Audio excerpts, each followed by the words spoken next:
Hello everyone, welcome back to my channel. I am Shine Pearl and thank you so much. Coach shine के नाम से भी मुझे जानते हैं, शाइन पर्ल के नाम से भी जानते हैं, शाइन विश्वकर्मा के नाम से जानते हैं. तो I am so glad that you know me so well now. अच्छा, आज का जो वीडियो मैं बना रही हूँ वो उन सभी लोगों के लिए है जो भाई समझ नहीं आ रहा है मुझे कि मैं किस लैंग्वेज में आपसे कहूँ. प्लीज़ मुझे मेल मत करिए कृपा करके. और उसके बाद जब मैं रिप्लाई नहीं करती हूँ तो लोग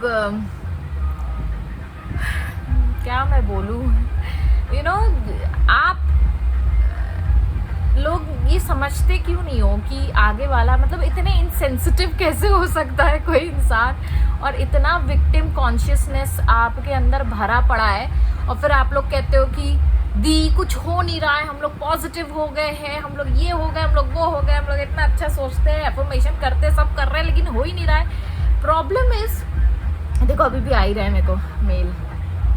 हद है भैया, हद है मतलब प्लीज़, अभी मेरा 9th मंथ शुरू है, मेरे भी रेगुलर चेकअप्स चल रहे हैं. मैं भी चाह रही हूँ कि थोड़ा सा मैं रेस्ट करूँ, थोड़ा यू नो, क्योंकि क्या होता है ना, फिर मैं आपको ये चीज़ एक्सप्लेन कर रही हूँ भाई कि जब भी आप अपने प्रॉब्लम शेयर करते हो, आप पहले अपने आप को पहले पढ़ लो. मतलब मुझ तक पहुँचने से पहले या किसी और इंसान, कोई और कोच के पास पहुँचने से पहले ना, पहले स्टडी कर लो. किसी ने मुझसे आज पूछा कि मैंने ये सब चीज़ें कहाँ से सीखी है. मैंने ये सारी चीज़ें बुक से सीखी है. You know, I am a good reader और मुझे ऐसी सेल्फ हेल्प बुक्स पढ़ना अच्छा लगता है. तो मैंने ये सब चीज़ें अपने आप से सीखी है. मुझे कोई थर्ड पर्सन ने आके नहीं सिखाया, ना मैंने कोई कोर्स किया है और ना मैं कोई प्रमोट करती हूँ कोई कोर्सेज करने के लिए. देखो, अगर आपको नहीं समझ में आ रहा है तो डेफिनेटली देयर आर पीपल जिनके पास आप जाके कोर्सेज कर सकते हो, जो आपको बेटर समझा सकते हैं. लेकिन मैं अभी वो कोर्सेज नहीं ले रही हूँ और ना ही मैं कोई यू नो अभी कोई पर्सनल सेशंस लेना चाहती हूँ. तो अगर किसी को ऐसा लगता है कि मैं किसी का पर्सनली कॉल अटेंड कर रही हूँ या किसी को मेल रिप्लाई कर रही हूँ, तो please I am not doing anything, क्योंकि मेरा अभी वो स्टेटस ही नहीं है. Please understand. और फिर उसके ऊपर ये बोलना कि अरे देखो आप तो मेरे को रिप्लाई नहीं करती हो, आप तो ये हो, आप तो वो हो. Please don't do that. Don't blame me for your problems. आपकी प्रॉब्लम आपकी बनाई हुई है, आपकी सोच की बनाई हुई है. अच्छा, मैं ना ये बहुत लोगों के सवाल आ रहे हैं कि कमेंट सेक्शन में कि दी हम लोग 5 साल से ट्राई कर रहे हैं, हम लोग 10 साल से ट्राई कर रहे हैं, हम लोग 2 साल से ट्राई कर रहे हैं. तो पहले तो ये वर्ड हटा दो अपने डिक्शनरी से कि ट्राई कर रहे हैं, क्योंकि मैनिफेस्टेशन जो होता है ना वो होता है एफर्टलेस और ईजी. तो ये जो ट्राई वाला वर्ड होता है ना, ट्राई वाला वर्ड मतलब आप ट्राई टेस्ट कर रहे हो और फेल हो जा रहे हो. Getting me? तो वो कहीं ना कहीं जब आप ये बोलते हो ना, ट्राई वर्ड में कोई प्रॉब्लम नहीं है, लेकिन आपकी जो मेंटालिटी होती है ट्राई के पीछे, वो ये है कि जब हम लोग कहते हैं ना अरे मैं ट्राई कर रहा हूँ, तो मतलब कि वो सक्सेसफुल नहीं होगा. कहीं ना कहीं हमारे दिमाग में वो डाउट्स रहते हैं कि ये सक्सेसफुल नहीं होगा. तो वो ट्राई वर्ड पहले हटा दो. दूसरी बात, मैं आपको एक बहुत सिंपल सा एक मेरा अभी का रिसेंट एक्सपीरियंस है, मैं आपको शेयर करती हूँ. अभी मैं गई थी सोनोग्राफी के लिए, क्योंकि 9 मंथ्स में ये होता है ना कि हर वीक आपको सोनोग्राफी करनी होती है. मतलब मेरे केस में तो करनी पड़ रही है, तो मैं जाती हूँ. तो एक मेरे पास ना, एक मैंने आई थिंक मैं जब फर्स्ट मेरी सोनोग्राफी थी तब मैं गई थी सोनोग्राफी के लिए. तो एक कपल आया हुआ था, मेरे जस्ट बाजू में बैठे हुए थे. वो दोनों हस्बैंड वाइफ, यंग कपल था. तो वो लोगों की बातचीत कुछ चल रही थी, हंसी मजाक टीजिंग चल रही थी एक दूसरे के साथ. I was like good, you know, कभी कभी ओवरहर्ड हो जाता है. ईव ड्रॉप नहीं कर रही थी मैं, ओवरहर्ड हो गया था वो. तो उनके हस्बैंड ने कहा कि मैं इनसे पूछता हूँ कि तुम में से और मेरे में से कौन अच्छा है. तो शी चैलेंज्ड हिम और वो सब चीज़ों से ऐसे करके हम लोगों की बातचीत शुरू हुई. तो उन्होंने पूछा कि आप यू नो आप किस लिए आई है. फिर उसके बाद जब बातचीत शुरू हुई और हम लोगों के बीच में थोड़ा सा यू नो हंसी मजाक हुआ, and she started the conversation कि नहीं ऐसा कुछ नहीं है, हम लोग बस हंसी मजाक कर रहे थे. तो मैंने कहा इट्स ओके, इट्स ओके. तो फिर मैंने उनसे पूछा कि आप सोनोग्राफी के लिए आई हैं. तो वो कहने लगी हाँ मैं सोनोग्राफी के लिए आई हूँ. उन्होंने पूछा आप? तो मैंने कहा हाँ ये मेरा 2nd मंथ है और मैं सोनोग्राफी के लिए, 3rd मंथ है या ऐसा कुछ, 2nd मंथ कुछ था मेरा. तो मैंने कहा मेरा भी सोनोग्राफी है प्रेगनेंसी का, मैं उसी के लिए आई. तो मैंने जब उनसे पूछा तो उन्होंने कहा कि नहीं, मेरा प्रेगनेंसी नहीं है, एक्चुअली मेरे यूट्रस में, मतलब जो बच्चेदानी होती है उसमें एक सिस्ट है। सिस्ट मतलब पानी की थैली बन गई है। तो वो मेरे गायनेक ने कहा है कि आप जाके सोनोग्राफी कराओ ताकि हम मेडिसिन से उसे क्योर कर सकें और आप कंसीव कर सको। अब इमेजिन करो, वो लड़की की एज होंगी 26 साल, ठीक है, और उसके हस्बैंड की एज है 27 साल। दोनों यंग कपल है, बिल्कुल फन लविंग है, बिल्कुल पॉजिटिव वाइब्स आ रही थी उनसे मुझे, और अच्छे थे दोनों भी। अब जब मैं 9th मंथ में गई तब भी वही लड़की मुझे मिली and I got like awestruck हो गई मैं, क्योंकि मुझे उस टाइम उनका वाइब्स अच्छा लगा था, तो मैं बैठी उनके पास। हाँ, तो ये हुआ। सॉरी, मैं आपको बताती हूँ, वो पूरी चीज़ें बताती हूँ तो आपको समझ में आएगा कि किस तरीके से इंसान अपने विक्टिम कॉन्शियसनेस के वजह से अपना ही नुकसान करता है। उन्होंने मुझसे पूछा कि आपके हस्बैंड नहीं आए, तो मैंने कहा नहीं आए हैं बट वो बाहर है, मतलब। तो शी वाज लाइक, उसके हस्बैंड ने कहा कि देखा तुम ही हो जो कहती हो मुझे मेरे साथ ही चलो, मेरे साथ ही ये रहो, मेरे साथ। तो कहने लगी ठीक है ना, मुझे अच्छा लगता है जब तुम साथ में रहते हो। तो and she was like pitting on me, मतलब उसे तरस आ रहा था कि अरे इनका बेचारी का हस्बैंड नहीं आया साथ में, देखो कैसा ये वो। तो शी टोल्ड मी, तो मैंने कहा नहीं ऐसा कुछ नहीं है, बिकॉज मेरे दिमाग में ऐसा विक्टिम कॉन्शियसनेस वाला या ब्लेम गेम वाला कोई चीज़ चलता नहीं है। मैं उस चीज़ से फार अवे हो गई हूँ अभी। तो मेरे दिमाग में ऐसा कुछ था नहीं, लेकिन वो लड़की का जो माइंडसेट था, जो मुझे लगा उस टाइम, वॉज विक्टिम कॉन्शियसनेस। मतलब वो चाह रही थी अटेंशन सीकर जो होती है लड़कियाँ, जो चाहती हैं कि हर वक्त उनके हस्बैंड, मतलब it's okay, it's good but don't over do that thing कि वो विक्टिम कॉन्शियसनेस में बदल जाए। क्योंकि वो कहीं ना कहीं आप जब विक्टिम कॉन्शियसनेस में होते हो ना, तो आप ग्रैटिट्यूड की जगह आप ना कंप्लेनिंग मोड में आ जाते हो, है ना। अप्रिशिएट करने की जगह आप उस चीज़ को एज इफ एक रिस्पॉन्सिबिलिटी, एक इश्यूज़ और एक ये सारे चीज़ों में आ जाते हो। तो वो उस वक्त मुझे वो वाइब आई थी, बट आई थॉट कि इट्स ओके, मुझे क्या करना है, because not everyone knows that I am a motivational speaker. फिर ये हुआ, देखो कितना मेस पड़ा हुआ है। हाँ, तो फिर ये हुआ कि 9th मंथ में जब मैं अभी जस्ट रिसेंटली गई थी, कुछ एक हफ्ते पहले, तो वो ही लड़की वहाँ बैठी थी and she was very scared, और वो अकेली आई थी। इस वक्त उसका हस्बैंड नहीं थे साथ में, तो वो अकेली आई थी और वो थोड़ी सी डरी हुई थी क्योंकि वो रिपोर्ट लेकर बैठी थी। एंड मेरा ये हुआ कि मेरा जो मेरा नंबर था वो थोड़ा लेट था, तो मैं बात करने लगी कि अरे कैसे हो, क्या हो एंड ऑल। तो उसने बताया कि अभी, मैंने कहा अब प्रेगनेंसी आपका है?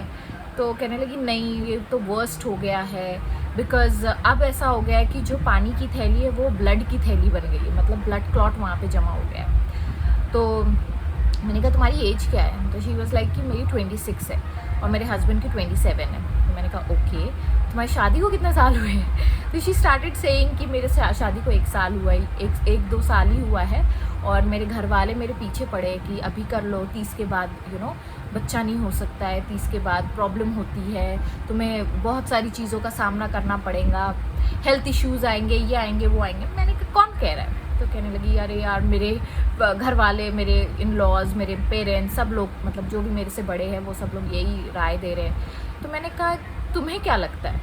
तो कहने लगी मुझे नहीं पता, मुझे लगता है कि हाँ ये हो सकता है, इसलिए मैं चाहती हूँ कि मैं तुरंत कंसीव कर लूँ ताकि बाद में प्रॉब्लम ना हो। And I was like do you know my age? तो शी इज़ लाइक नहीं। तो मैंने कहा मैं अर्ली 30s में हूँ अभी, और मैंने आसानी से कंसीव किया विथ 1 ट्राई, ठीक है। तो ऐसा कुछ नहीं होता है, सबसे पहले आप इस चीज़ को हटाओ। तो उसने कहा कि अरे मुझे आप प्लीज़ सजेस्ट कर सकते हो क्या कि मैं सर्जरी के लिए जाऊँ या ना जाऊँ? ऐसे देखो, बॉडी तुम्हारी है, डिसीजन तुम्हारा है, तुम्हारा गायनेक तुमसे क्या कहता है, trust that person first of all. क्योंकि हम लोग क्या होता है ना, डॉक्टर्स पे ट्रस्ट नहीं करते। सेकंड चीज़ ये होती है कि हमें इतना स्ट्रेस होता है बिकॉज दूसरे लोग हमारे दिमाग में ये सारी कहानियाँ रोल ऑन कर रहे होते हैं कि अरे ये हो जाएगा, वो हो जाएगा, ये ऐसा ना करोगे तो वैसा हो जाएगा। तो वो जो कहानियाँ होती है ना, वो कहीं ना कहीं आपका सबकॉन्शियस माइंड वो बिल्डअप कर रहा होता है। अब आप सोचो, ये जो विक्टिम कॉन्शियसनेस वाली जो बंदी, जो मुझे तब वाइब्स मिले थे, तो वो बंदी उस विक्टिम कॉन्शियसनेस की वजह से उसने जो छोटी सी चीज़ थी जो कि क्योर हो सकती थी, उसने अपने केस को खुद ही बढ़ा दिया by listening to people, by thinking wrong things, मतलब बुरी बुरी सोच रखना और डर में रहना, स्ट्रेस में रहना। तो वो वही कह रही थी कि मुझे इतना ज़्यादा स्ट्रेस है कि मैं आपको बोल नहीं सकती हूँ। तो मैंने कहा इट्स ओके। सबसे पहले एक चीज़ को ध्यान दो कि आपके अंदर स्ट्रेस है, स्ट्रेस को हटाओ। दूसरी बात, किसी से ये ना कहो कि मेरे अंदर कोई प्रॉब्लम है, क्योंकि हम लोग क्या होता है ना, जब भी कोई चीज़ होती है, जैसे कोई डॉक्टर ने कुछ बोल दिया प्रेगनेंसी के टाइम पे या किसी बड़े ने कुछ बोल दिया, तो वो कहानी को इतना रिपीट करते हैं हर लोगों के सामने, घर वालों के सामने, फ्रेंड्स के सामने, अरे मेरे मेरे मेरे इसमें तो ये हो गया, मेरे इसमें तो वो हो गया। तो क्या होता है ना, वो आप एक्चुअली में अफर्म कर रहे हो वो स्टोरी। आप भले ही लिख नहीं रहे हो, लेकिन वही स्टोरी को स्क्रिप्टिंग कर रहे हो अपने शब्दों से, और शब्दों में पावर होती है।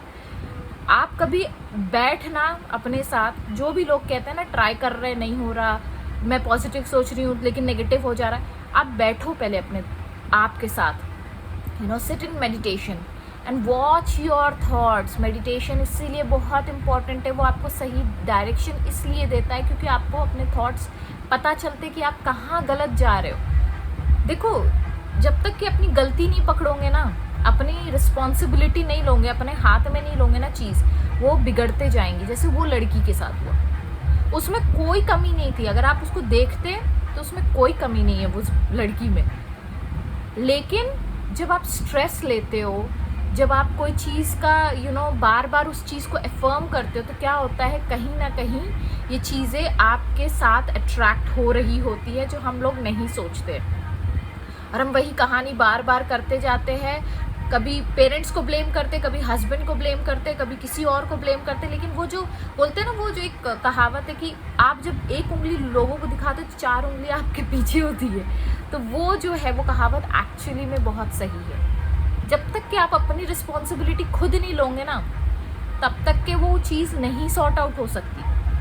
तो पहले बैठो मेडिटेशन में, अपने थॉट्स को वॉच करो कि कहाँ आपके थॉट्स गलत जा रहे हैं, और फिर वही थॉट्स को रिवर्स करने की कोशिश करो, उसको बार बार वही कहानी जोड़ने की कोशिश करो। एक और मैं एक चीज़ बताती हूँ, बहुत औरतों में ना, आप कभी देखना आपके रिलेटिव्स में चाची लोग, मामी लोग, या बहन बोलो या आदमी लोग बोलो, जो भी हो, मतलब I am not talking about only women, क्योंकि ये टॉपिक निकला है।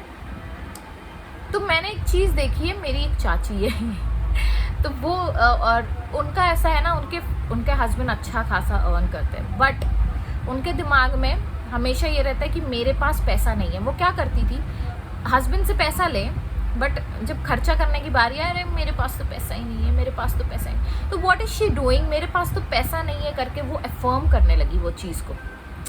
गेटिंग मी, कुछ साल उन्होंने किए होंगे वही चीज़, वो पूरी ज़िंदगी करते आ रही होंगी, लेकिन धीरे धीरे धीरे धीरे अब ऐसी सिचुएशन है कि सच में उनके पास पैसे नहीं थे। जो उनकी वेल्थ स्टेटस थी वो कहीं ना कहीं डाउनफॉल में आ गई। तो ये जो कमियां हम लोग देते हैं ना, ये जो सोच हम लोग रखते हैं, ये जो कहानियाँ हम लोग बुनते हैं, और हमको लगता है कि अरे मैं तो अपना पैसा बचा रही हूँ, मैं तो अपनी हेल्थ बचा रही हूँ, कहीं नहीं जाना है तो अरे, मतलब हमारे इधर हमारे बिल्डिंग के वॉचमैन की मैं बात कर रही हूँ, आजकल बड़े लोगों की वही चीज़ें बोल रही हूँ। तो लोग क्या होता है ना, बहाने बनाते हैं, अरे मेरी तो बीवी बीमार है, मेरे तो बच्चे बीमार है, मेरे तो ये बीमार है, मेरे अंदर ये प्रॉब्लम है, मेरे अंदर वो प्रॉब्लम है। तो क्या होता है ना, आप बोल तो देते हो, आपको लगता है चलो मेरा ये काम तो निकल गया, बट वो जो आपने बोला है वो 1000 टाइम्स मल्टीप्लाई होके फोल्ड होके वो आप ही के पास आना है। अभी तो आपने झूठ बोल दिया, लेकिन वही एफर्मेशन है, वही चीज़ है जो आप बोल रहे हो, और वो आपके पास आनी है। इसलिए जो लोग बोलते हैं ना ट्राई कर रहे हैं, ट्राई मत करो। आप विमेन हो, यू हैव द पावर। आप ये बोलो कि आई am already pregnant in my mind.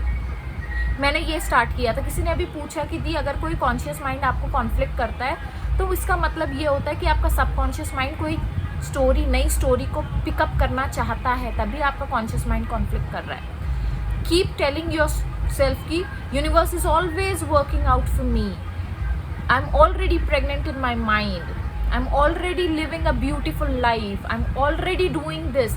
Already word जब आप ऐड कर देते हो ना, मतलब वो मैनिफेस्ट हो चुका है, अब उसमें कोई दोहराए नहीं है, कोई सेकंड ऑप्शन नहीं है।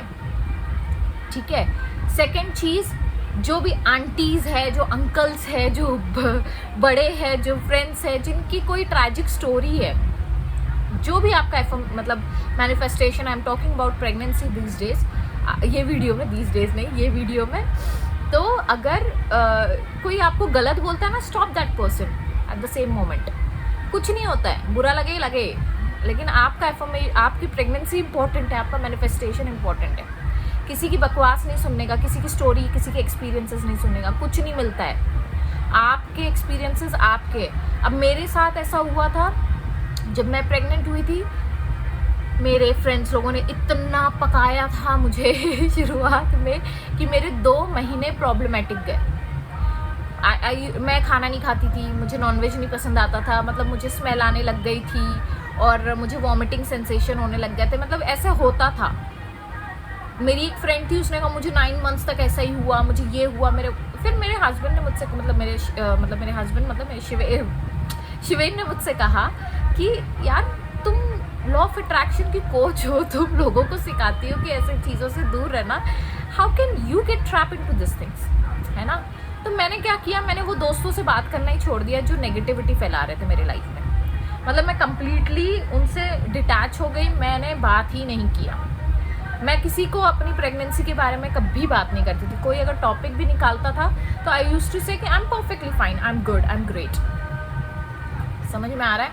तो ऐसे लोगों से कट आउट हो जाओ पहले, जो कहानियाँ बनाते हैं कि 30 के बाद IVF करना है, 30 के बाद IUF करना है। नहीं, मैंने हमेशा यही कहा है, जब मैं प्रेग्नेंट नहीं थी तब की मैं बात बता रही हूँ, मैंने हमेशा यही कहा है कि अरे pregnancy is very easy, pregnancy is very easy यार। एक मतलब आई am a woman, I know कि मैं जब चाहूँ तब प्रेग्नेंट हो सकती हूँ। तो जब मैंने ये बार बार कहना शुरू किया अपने आप से, तो क्या हुआ, ये मैंने एफर्मेशन कर ली। और जब मुझे जब मुझे डाउट नहीं बोल सकते, जब मुझे चांसेस लगे कि मैं कंसीव कर सकती हूँ, तो मैंने क्या स्टार्ट किया बोलना, आई एम ऑलरेडी प्रेग्नेंट। जब मेरा कॉन्शियस माइंड कॉन्फ्लिक्ट करता था तो मैं कहती थी आई am already pregnant in my mind. तो जब माइंड में है तो ऑब्वियसली वो रियलिटी में आने में कितना टाइम लगेगा उसको, राइट। तो ये सारी चीज़ों को करो, मेडिटेशन करो, ठीक है। बोलने से कुछ नहीं होता है। लोग कहते हैं दी आपने ये कहा था, आपने वो कहा था, आपके वीडियोस अच्छे लगते हैं। भाई वीडियोस अच्छे लगते हैं, बड़ी अच्छी बात है, आई अप्रिशिएट दैट कि आप लोग देखते हो, बैठ के देखते हो इतने लंबे लंबे वीडियोस, लेकिन उसको इम्प्लीमेंट भी करो ना। समझ में आ रहा है। मेडिटेशन करो। मेडिटेशन से क्या होगा, एक फ़ायदा मैं आपको बताती हूँ। मेडिटेशन से क्या होगा, आपका स्ट्रेस लेवल कम होगा। जब स्ट्रेस हार्मोन्स कम होंगे, तो जब आपकी बॉडी में क्या होगा, स्ट्रेस हार्मोन्स कम होते हैं तो क्या होता है, हैप्पी हार्मोन्स बढ़ते हैं। हैप्पी हार्मोन्स बढ़ते हैं तो क्या होता है, आपके जो बॉडी के सेल्स है, मैं साइंस बता रही हूँ आपको, आपके जो बॉडी के सेल्स है वो ज़्यादा अच्छे से काम करते हैं। आप डिसीजंस अच्छे से लेते हो, आप यूनिवर्स को अच्छे से सुनते हो, आप इंट्यूशंस अच्छे से सुन पाते हो, आपको एक परफेक्ट इंट्यूशंस मिलता है कि मुझे ये करना है, मुझे वो करना है। आप अच्छी सोच रखने लगते हो, आप खुश रहने लगते हो, आप नेगेटिविटी से दूर हो जाते हो। तो इतने सारे फायदे हैं। Meditation is the best thing in this world. Start meditating, क्योंकि मैंने जब से मेडिटेशन किया है, जो मेरा लॉ ऑफ अट्रैक्शन की जर्नी है वो छोटी मोटी जर्नी नहीं है। लोग कहते हैं कि दी मुझे आपकी तरह बनना है, मेरी तरह मत बनो, मुझसे बेहतर बनो। आई ऑलवेज से दिस, मुझसे बेहतर बनो। वो कैसे, by doing meditation regularly. 20 minute 25 minute अपने लिए निकालो यार, कुछ नहीं होता है, लाइफ में कुछ नहीं बचा है। आपकी दुनिया है, आपको क्रिएट करनी है, आपकी डेस्टिनी आपको क्रिएट करनी है, लेकिन उसके पहले आपको अपना बेस जो है वो अच्छा रखना है। हमारे घर के सामने शादी हो रही है और इतना शोर हो रहा है, but still I wanted to make this video because मुझे लगा कि ये बोलना ज़रूरी है। जो भी प्रेगनेंसी के लिए स्ट्रगल कर रहे हैं, प्लीज़ स्ट्रगल छोड़ दीजिए, वो स्ट्रगल वर्ड को हटा दीजिए। Start manifesting, start saying to yourself I am already pregnant. Pregnancy सबसे ईजी चीज़ है दुनिया में। जब अभी ये सारी चीज़ें IVF, IUF, सोनोग्राफी और दुनिया भर की चीज़ें अभी आई है, लेकिन हमसे पहले भी लोग प्रेग्नेंट होते थे। हमसे पहले भी लोगों ने तब तो मल्टीविटामिन्स भी नहीं थी, कोई ट्रीटमेंट भी नहीं था, लेकिन लोग ईजिली वो चीज़ करते थे क्योंकि लोगों के दिमाग में ये चीज़ें नहीं थी कि इसके बाद ये होगा, 30 के बाद वो होगा। मैंने टू बी वेरी ऑनेस्ट, जब मैं एक हॉस्पिटल में जॉब कर रही थी, I have seen a person age 49 she got pregnant, 49। और वो मैं बोलना नहीं चाहती हूँ, लेकिन वो 49 की एज में भी प्रेग्नेंट थी and she was old enough. तो जब 49, जब तक कि आपके मेनोपॉज नहीं आते हैं, आपके पास चांसेस है टू कंसीव। लेकिन सबसे पहली चीज़, अपने स्ट्रेस को कंट्रोल करो। कैसे कंट्रोल करोगे? By meditation, by saying the right thing. और दूसरों की बातों में मत आओ, दूसरों के एक्सपीरियंसेस में मत आओ। मेरा एक्सपीरियंस ले लो, जबकि मैं आपको बोल रही हूँ, मैं लाइव एग्जाम्पल हूँ। मेरी 9 मंथ अभी भी मैं पेशेंट करती हूँ। लोग मुझसे कहते हैं, अरे यार इस वक्त भी तुम पेशेंट करती हो? मैंने तो 6 मंथ्स में छोड़ दिया था, मैंने तो 5 मंथ्स में छोड़ दिया था। मैं नहीं छोड़ी, आज भी मैं पेशेंट करके ही आ रही हूँ आपके पास। समझ में आ रहा है? तो कुछ नहीं होता है। ऐसे मत झुको, वैसे मत बैठो, नीचे मत बैठो, ऊपर मत उठो, काम मत करो, सब कुछ नहीं होता है। मैं सब काम करती हूँ, ठीक है? मैं नीचे भी झुकती हूँ, मैं नीचे बैठ के इत्मीनान से खाना खाती हूँ, ठीक है? और फिर उठती भी हूँ तो ऐसा नहीं है, तो ये सारी चीज़ें अपने दिमाग से जब निकालोगे ना, जब आप ये सोचोगे कि प्रेगनेंसी ईजी है, तो वो ईजी हो जाएंगी। आप सोच के उस चीज़ को कॉम्प्लिकेट कर रहे हो। ओवरथिंक मत करो, कुछ नहीं है pregnancy. Pregnancy is the most simplest thing, is the most genuine thing, is the most blessful thing. हम लोग इंसान हैं, हम लोग वुमेन हैं, हमारे पास वो पावर है। भगवान ने हमें इसीलिए औरत बना के भेजा है, ठीक है? सो प्लीज़, ये सब जो है ना मार्केटिंग स्ट्रैटेजी, और ये जो एक्सपीरियंसेस स्ट्रैटेजी, और जो आंटी फांटी लोगों का जो बातें हैं, जो फ्रेंड्स लोगों की फालतू बकवासें हैं, कुछ मत सुनो। अपने लाइफ खुद क्रिएट करो, अपनी एक्सपीरियंसेस खुद क्रिएट करो। मेरे एक्सपीरियंसेस लेना है वो भी मत लेना, मैं भी वो भी नहीं कहूँगी, बट मेरे एक्सपीरियंसेस कुछ नहीं ऐसे आए कि मुझे कोई प्रॉब्लम हुई या मुझे कुछ।